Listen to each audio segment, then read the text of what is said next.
আকস্মিক বন্যার কবলে দেশের ৮টি জেলা।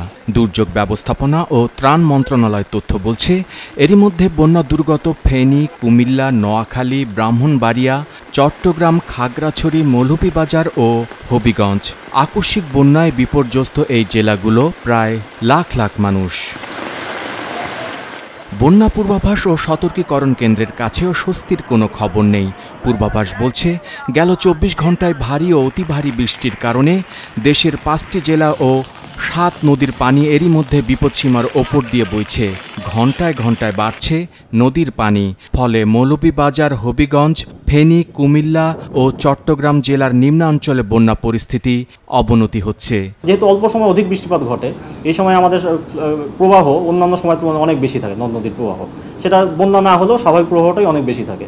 এজন্য যে আমরা জানি যে উজানে যে বাঁধ বা বিভিন্ন যে নিয়ন্ত্রণ কাঠামো আছে, সেগুলো সাধারণত মানে যে বর্ষা মৌসুমের যে স্বাভাবিক প্রবাহ সেটাকেও সাধারণত মানে ঠেকিয়ে রাখতে পারেন, এবং ওই জন্য আমরা ধরে নিই যে বর্ষা মৌসুমে একটা মানে স্বাভাবিক প্রবাহ বা ফ্রি ফ্লো বিরাজমান থাকে। এদিকে আবহাওয়া অধিদপ্তর বলছে, আগামী ৪৮ ঘন্টায় এসব এলাকায় ভারী থেকে অতি ভারী বৃষ্টির সম্ভাবনা আছে।